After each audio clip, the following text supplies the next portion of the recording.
पाहिलं तर आता काही जे शिंदेकडे गेलेले जे नगरसेवक आहेत ते पुन्हा आपल्या पक्षामध्ये येण्यासाठी इच्छुक आहेत, त्यांच्यासाठी तुम्ही काय रणनीती त्यांना घेणार आहात परत का काही दिसेल येत्या काही दिवसात दिसेल.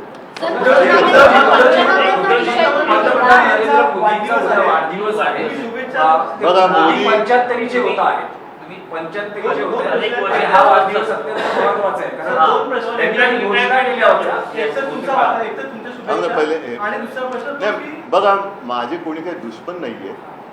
पंतप्रधान मोदी सुद्धा माझे काही दुश्मन नाही, ते मला मानत असतील, मी त्यांना दुश्मन मानत नाही. राजकारण आहे, पण ज्या पद्धतीने ते शिवसेना खतम करायला निघाले हे राजकारण सहन कोणी करू शकत नाही.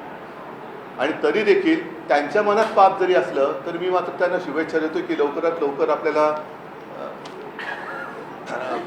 नाही म्हणजे सगळ्या गोष्टीचं आकलन व्हावं आणि चांगला कारभार जे काय आता पुढची काही वर्ष त्याच्यात करावं. 75चे होत आहेत, काही भूतकाळात घोषणा केल्या होत्या RSS अशा भूतकाळामध्ये बऱ्याच काही आता अशा आठवणही करून दिली होती. भूतकाळामध्ये अनेक त्यांनी गोष्टी केल्या होत्या, त्या सगळ्या घोषणांची भूतं आता त्यांच्या मानगुटीवर बसले. म्हणजे शेतकऱ्यांची कर्जमाफी ते बोलले होते, 15 लाख रुपये येणार होते, स्मार्ट सिटी बोलले होते, या सगळ्या भूतकाळातल्या घोषणांची भूतं ही आता त्यांच्या अच्छे दिन आएंगे, त्या भूतकाळाच्या घोषणांची भूतही त्यांच्या मानगुटीवरती आता बसलेली. उद्धवजी एकच प्रश्न आहे की तुम्ही गेल्या आठवड्यात मनसे अध्यक्ष राज ठाकरेंना भेटला, जवळपास 2.5 तास तुम्ही एकत्र होता. असं कारण दिलं की तुम्ही मावशीची तब्येत विचारण्यासाठी विचारपूस करण्यासाठी गेला होता.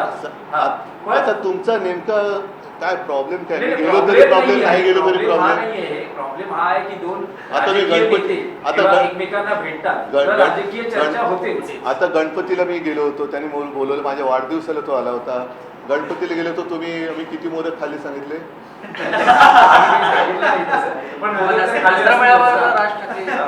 दसरा मेळाव्यामध्ये राज ठाकरे थांबा नाही ते तर मी साहजिकच आहे. मावशी त्यावेळेला ती बोलली होती की असंच येत राहा, येऊन भेट. तर आता आमचं हे एवढ्या वर्षानंतरचं येणं जाणं सुरू झालं.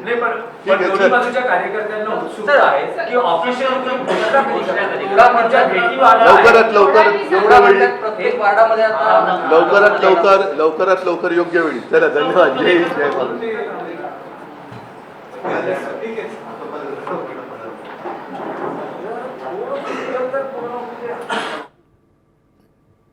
तर होते उद्धव ठाकरे. त्यांनी आताच पत्रकारांशी संवाद साधला. मोदी माझे काही दुश्मन नाही आहेत असं उद्धव ठाकरे म्हणाले आहेत. एक महत्त्वाचं विधान आपण बघतोय, त्यांनी पंतप्रधान मोदींना उद्देशून केलेलं आहे. पंचनामे करून नुकसान भरपाई दिली पाहिजे असंही ते शेतकरी नुकसानीवरती सध्या म्हणाले. आता isakal.com आहे देशातील नंबर 1 ची मराठी न्यूज वेबसाईट. प्रत्येक अपडेटसाठी isakal.com ला नक्की भेट द्या.